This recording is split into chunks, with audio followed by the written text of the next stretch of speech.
Hier rechts beneden zie je een foto met heel veel publiek met allemaal oranje mutsjes op en een aantal schaatsers die net gestempeld hebben, die teruggaan naar Wartelheem en dan naar Leeuwarden. Je wordt exact 24 Ilien, waar de 15e en echt de laatste Alwestertocht verrien.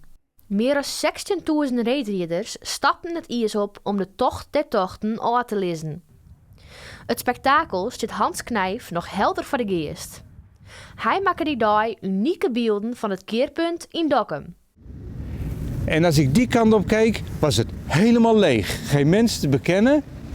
En hier stonden alle opnameapparatuur van de media.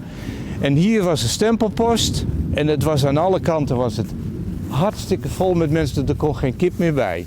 Knijf werkte door destijds op het naastliggende Stadhuis. Van daaruit hier goed zicht op het schouwspel Boetendoor. Een soort eensgezindheid onder de mensen en vrolijkheid. En niet een Fries, maar eigenlijk wel een landelijk spektakel.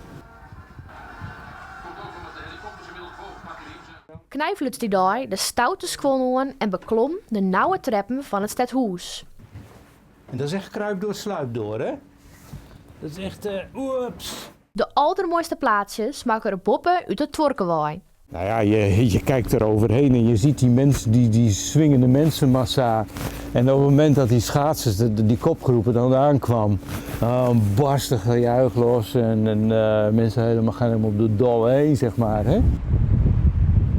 Van het pand hier tegenover, het blokhuis, zie je dus hoe hard die wind waaide. Want die vlag die staat helemaal, die Friese vlag die staat helemaal horizontaal. Dus als je hierboven staat met een harde wind, dan moet je, nou dat hou je niet heel lang vol.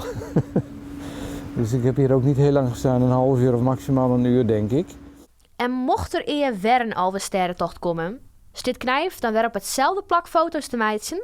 Dat zou best eens kunnen, ja. Beleven en welzijn zullen we maar zeggen. Maar met een dagje ouder geworden tussen.